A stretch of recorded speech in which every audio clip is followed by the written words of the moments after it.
अगर आपके साथ भी कभी भगवान ना करे कि 2 से 2.5 लाख रुपए का फ्रॉड हो जाए तो यकीन मानिए दोस्तों, एक पानी का घूंट पीना भी मुश्किल हो जाएगा।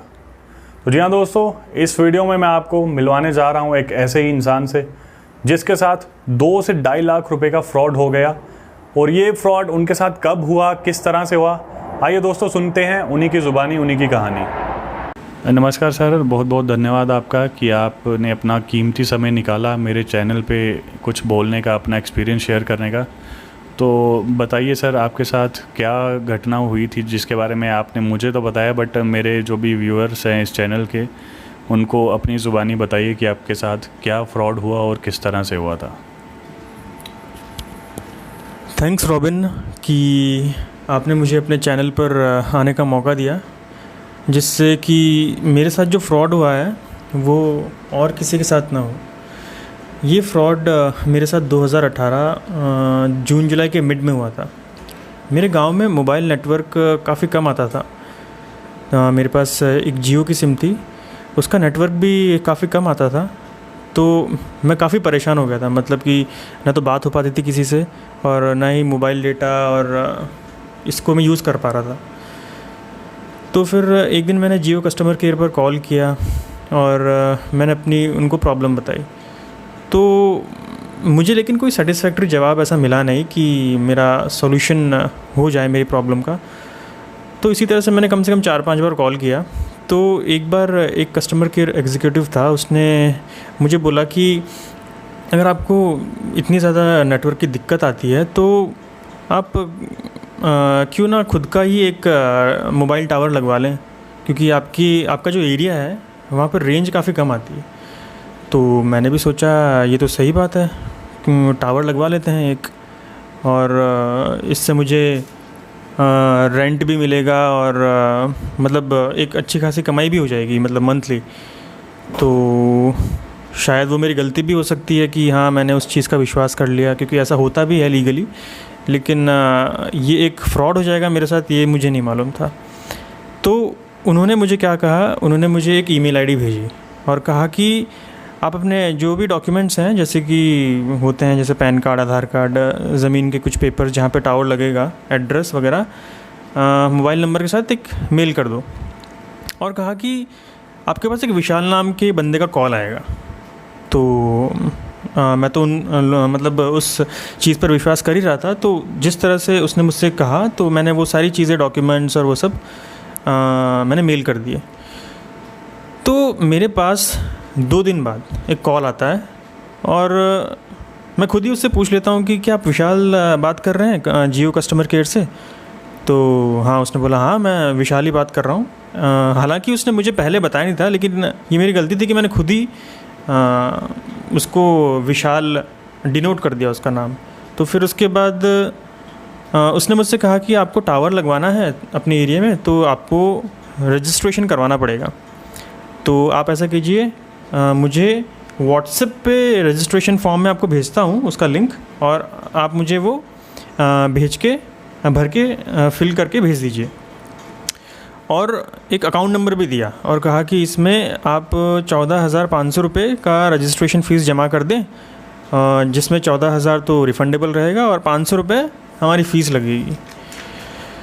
फिर इसकी कंफर्मेशन के लिए फिर मैंने जियो कस्टमर केयर पे कॉल किया, तो उन्होंने मुझे फिर वही ईमेल आईडी दी, क्योंकि मुझे डाउट हो रहा था कि मतलब ये मुझे पैसे क्यों मांग रहा है और मतलब व्हाट्सएप पे क्यों बात कर रहा है। इसे तो मतलब ईमेल आईडी पर ही सब कुछ होना चाहिए, वो मुझे व्हाट्सएप पे क्यों लेके आ रहा था और व्हाट्सएप पे वो सब लिंक क्यों भेज रहा था।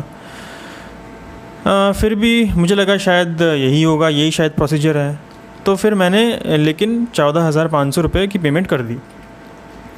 उसके कुछ दिनों बाद मुझे फिर एक कॉल आया और कहा कि डिक्लेरेशन एंड एग्रीमेंट का फॉर्म, एक फ़ॉर्म होता है, वो मुझे भरना पड़ेगा और उसके लिए मुझसे एक फ़ीस मांगी, और वो फ़ीस थी 52,200 रुपीज़, 52,200 रुपये की फ़ीस थी। और मुझे ये फ़ीस भरने को कहा और कहा कि 52,000 जो रुपये हैं वो आपकी रिफ़ंडेबल हैं, और जो 200 रुपये हैं वो हमारा चार्ज है। अच्छा, तो मतलब इस बार फिर से उन्होंने पहले भी आपको कहा कि 500 रुपये हमारी फीस है, 14,000 रिफ़ंड हो जाएगा, और इस बार फिर से उन्होंने 52,000 रिफंडेबल के लिए कहा। बिल्कुल। ओके ओके, ठीक है सर। फिर क्या हुआ सर? फिर अब मैं तो मतलब कि अब मैं पहले भी 14,000 रुपये दे चुका था, और फिर मुझे लगा यार अब ये 14,000 दे ही चुका हूँ तो क्या पता शायद ये भी एक अगला प्रोसीजर होगा। और मेरे पास पैसे भी नहीं थे, मेरे पास सही में पैसे नहीं थे, और मतलब घर में भी काफ़ी प्रॉब्लम चल रही थी। तो मैंने अपने एक दोस्त से उधार मांगे पैसे, और मैंने भी उसको बोला कि यार मुझे तो थोड़ी ज़रूरत है पैसों की और ऐसा वैसा। तो मैंने अपने दोस्त से उधार लेके वो पैसे जो भी उन्होंने मुझे वो अकाउंट नंबर भेजा था उस पर मैंने 52,200 रुपये डिपॉज़िट कर दिए। ये पैसे देने के बाद मुझे थोड़ा डाउट तो हुआ था, उसके लिए मैंने उससे व्हाट्सएप वीडियो कॉल करने की कोशिश की, लेकिन उन्होंने मेरी वीडियो कॉल कभी नहीं उठाई। उसके 2-4 दिन बाद मेरे पास फिर से कॉल आया कि आपके अकाउंट में 15 लाख रुपए आएंगे इस मोबाइल टावर प्रोजेक्ट के लिए, और आपको आरबीआई से कॉल आएगा। मुझे डाउट तो हुआ था कि यार सिर्फ 15 लाख रुपए के लिए मुझे आरबीआई से क्यों कॉल आने लगा। लेकिन रॉबिन जी, जब इंसान का ख़राब टाइम आता है ना, तब हमारे बस में तो कुछ रहता नहीं है और सब कुछ गलत ही होता चला जाता है। और फिर कुछ दिनों बाद मेरे पास सच में किसी बंदे का कॉल आया, और उसने मुझे अपने आप को आरबीआई का जनरल मैनेजर बताया, और कहा कि आपके अकाउंट में 15 लाख रुपए आएंगे, लेकिन इससे पहले आपको 10% जीएसटी पे करना ही पड़ेगा। अब सोच लीजिए रॉबिन जी, 15 लाख रुपए का 10% कितना होता है? सीधा सीधा 1.5 लाख रुपए।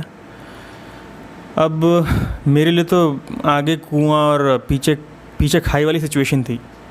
मैं ऑलरेडी उनको 60-65 हज़ार रुपये तो दे ही चुका था, लेकिन ये सब चीज़ें इतनी सफाई से हो रही थी मेरे साथ, तो वो सारे डॉक्यूमेंट्स भी मैं आपको दिखा देता हूँ। तो कुल मिला के सर ऐसा नहीं था कि ये फ्रॉड आपके साथ एक दिन में या 2 दिन में या 1 हफ्ते में हुआ, तो कब तक चला ये फ्रॉड? कितने दिनों में ये काम हुआ सारा? बिल्कुल रॉबिन जी, ये फ्रॉड मेरे साथ लगभग 1.5 महीने तक चलता रहा, लेकिन 1.5 लाख रुपए मैंने देने के लिए मना कर दिया, क्योंकि इतनी रकम मेरे पास सच में नहीं थी। तो उन्होंने मुझसे कहा कि ठीक है आपको, लेकिन 9% जीएसटी तो देना ही पड़ेगा। अब आप कैलकुलेट कर लीजिए कितना होता है, 1,35,000 तो होता ही है 9% जीएसटी का। तो इस बात पर भी मेरी उस बंदे से लगातार 1 हफ्ते तक बहस होती रही, लेकिन आखिरकार मैंने वो 1 लाख रुपए भी डिपॉज़िट कर ही दिए। आप यकीन नहीं करोगे, जब मैं वो पैसे डाल रहा था तो 34-35 बार वो ट्रांजैक्शन डिक्लाइन हुआ, एरर भी आए और भी कुछ इश्यूज़ आए थे। मतलब भगवान भी चाह रहे थे कि मैं वो पेमेंट ना ही करूँ तो मेरे लिए बेहतर होगा, लेकिन अब जो होना है वो तो होकर ही रहता है, होने को कौन डाल सकता है। लेकिन वो 1 लाख रुपए डिपॉज़िट करने के बाद अब बाकी के बचे जो 35,000 रुपये थे उसके लिए मेरे पास लगातार कॉल आने लगे। फिर लेकिन मुझे वो 1 लाख रुपए के ट्रांजैक्शन के बाद अंदर से आ चुका था कि यार कुछ ना कुछ तो गलत हुआ ही है मेरे साथ, मतलब फ्रॉड तो मेरे साथ हो ही चुका है। फिर मैंने उन लोगों को कुछ दिनों तक उलझाए रखा बातों में कि हाँ मैं अभी करता हूँ, आज करता हूँ, कल करता हूँ, मेरे पास पैसे नहीं, ऐसे करके। तो इसी बीच मैंने पुलिस स्टेशन में जाकर रिपोर्ट अपनी दर्ज करवाने की कोशिश की कि मेरे साथ ये सब फ्रॉड हुआ है, लेकिन पुलिस ने भी मतलब आज कम से कम 2 साल हो गए, आज तक ना तो मेरी कोई एफआईआर लिखी और ना ही कोई मतलब इसकी कोई आगे प्रोसीडिंग की। तो मतलब मैं आज तक इसी आस में हूँ कि शायद वो मेरे पैसे वापस आएँ और कुछ पॉजिटिव रिस्पॉन्स मिले। तो कुल मिला के सर आपका 2 से 2.5 लाख रुपया, जो कि मतलब सिर्फ इस रिलायंस, सॉरी मैं नाम तो नहीं लेना चाहूँगा, बट इस टावर के फ्रॉड में मतलब आपका ये 2 लाख रुपया फंस चुका है, और आज तक पुलिस ने भी रिपोर्ट दर्ज नहीं की। तो चलो मैं बहुत खुश हूँ कि आज आप हमारे सामने बैठे हैं और अपना एक्सपीरियंस हंसते मुस्कुराते हुए हमारे साथ शेयर कर रहे हैं। नहीं तो आपकी जगह कोई और होता तो शायद अभी तक डिप्रेशन का शिकार हो चुका होता, या कुछ लोग तो और गलत स्टेप्स उठा लेते हैं। तो thank you so much sir अपना एक्सपीरियंस शेयर करने के लिए हमारे साथ। मैं उम्मीद करूंगा कि जो लोग आपकी इस बात को सुन रहे हैं या मेरी वीडियो को देख रहे हैं, तो वो कम से कम इस तरह के फ्रॉड से बचकर रहेंगे, क्योंकि ये फ्रॉड मुझे डिफरेंट इसलिए लगा कि हर फ्रॉड में क्या होता है कि हमारे पास कभी किसी का कॉल आता है कि अपना OTP बताओ, या कोई ना कोई बहाना लगा के हमारे पास कॉल आता है। बट इस केस में आपने कॉल किया था और उसके बाद आप फंस गए, और जो कि मुझे कहीं ना कहीं लगता है कि वही बड़ा रीज़न होगा कि आप इतना ज़्यादा डाउट नहीं कर पाए, क्योंकि कॉल आपने किया था तो आपको लग रहा था शायद कि हाँ भाई मैंने ही किया, सब कुछ होता जा रहा है। शायद वही मेरा डाउट था। हाँ, तो चलो ठीक है सर, बहुत बहुत धन्यवाद आपका कीमती समय निकालने के लिए। Thank you so much sir. Thank you.